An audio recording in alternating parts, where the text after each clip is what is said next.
Hey everyone, if you're a kombucha brewer, or thinking about getting started, you might have heard some unsettling stories about worms or eels appearing in a brew. Sounds pretty gross, right? Today we're diving into why this happens, how to prevent it, and the best practices to keep your kombucha safe and healthy. Let's get into it. First off, let's clear something up. Finding worms or eels in your kombucha is incredibly rare but not impossible. When it does happen, it's usually due to poor sanitation or environmental factors that create a perfect breeding ground for pests. Why worms or eels can appear in kombucha?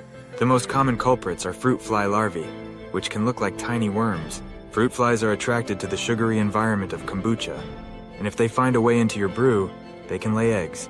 Those eggs hatch into larvae, which can make their way into the liquid or even into the SCOBY itself. The other rare but possible scenario involves free-living nematodes, which are tiny eel-like worms.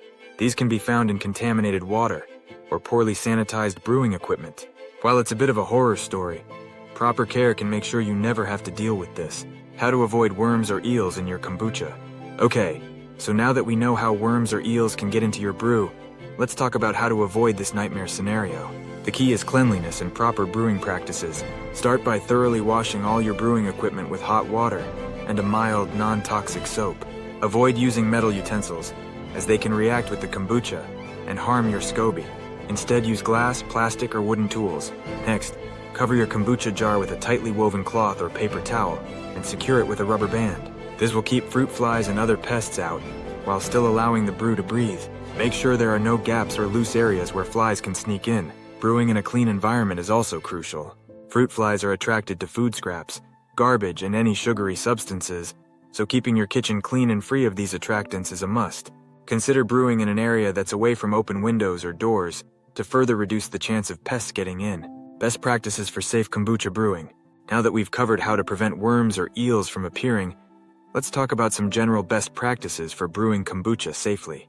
Always use high-quality ingredients, including filtered water, organic tea, and sugar. Contaminants in tap water or non-organic ingredients can introduce unwanted bacteria or chemicals into your brew, which might encourage the growth of pests or pathogens. When adding your SCOBY, make sure your hands are clean and you're using utensils that have been properly sanitized.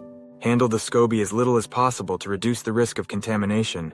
Once your kombucha is brewing, store it in a dark temperature-controlled area, ideally between 68 to 78 degrees Fahrenheit, 20 to 25 degrees Celsius. Avoid places with high humidity or fluctuating temperatures, as these can affect the fermentation process and potentially attract pests. What to do if you find worms or eels in your brew. So what do you do if you find worms or eels in your kombucha? First off, don't panic, but unfortunately, you'll need to discard the entire batch, including the SCOBY. It's not safe to drink or try to salvage. Wrap the SCOBY in any contaminated kombucha in a sealed bag before disposing of it to prevent any pests from spreading. Clean all your equipment thoroughly before starting a new batch. Have you wondered if your SCOBY can be used to brew Jun kombucha? Then don't miss our next video, where we explain everything you know about the type of SCOBY, that it's able to brew Jun kombucha. Final thoughts.